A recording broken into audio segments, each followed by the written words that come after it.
જય શ્રી કૃષ્ણ મિત્રો। જો હું આજે કાનાજીને શણગાર લઈને આવી ગઈ છું, કારણ કે આજે લાલાને નવા નવા વાઘા પહેરાવ્યા છે, તો થયું ચાલો વિડીયો એક બનાવીએ। હાર નવા લઈ આવી હતી તો એ પહેરાવ્યા, લાંબો ટૂંકો બે હાર લાલાને પહેરાવ્યો છે। મસ્તીના લાગતા હતા લાલાઓ પણ, જુઓ તમે જોઈ શકો છો કેવા લાગે છે લાલાજીના હાર નાના નાના।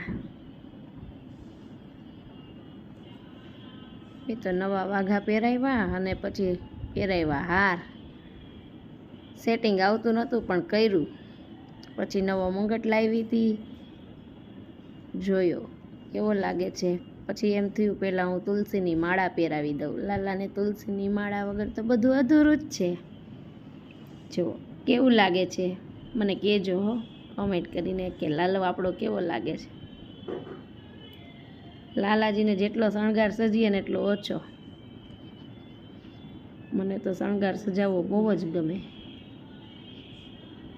હવે નાની અને મોટી બાંસુરી હતી તો થયું કઈ લગાવું, નાની તો નાની પડતી હતી, પડી જતી હતી, ને પછી મોટી લઈ આવ્યા, એટલે મોટી મૂકી, પછી લઈ આવ્યા છીએ મુંગટ, એ આપણે લગાવ સેટિંગ આવતા વાર લાગશે।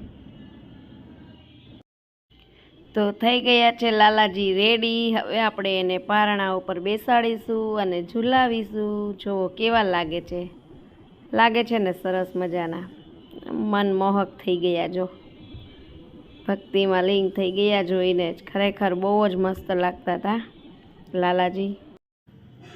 ચાલો જોઉં હવે આપણા લાલાજી પારણા ઉપર બેસી ગયા છે અને એને હું હળવે હળવે ઝુલાવું છું। તો કેવો લાગ્યો શણગાર મિત્રો, મેસેજ કરજો।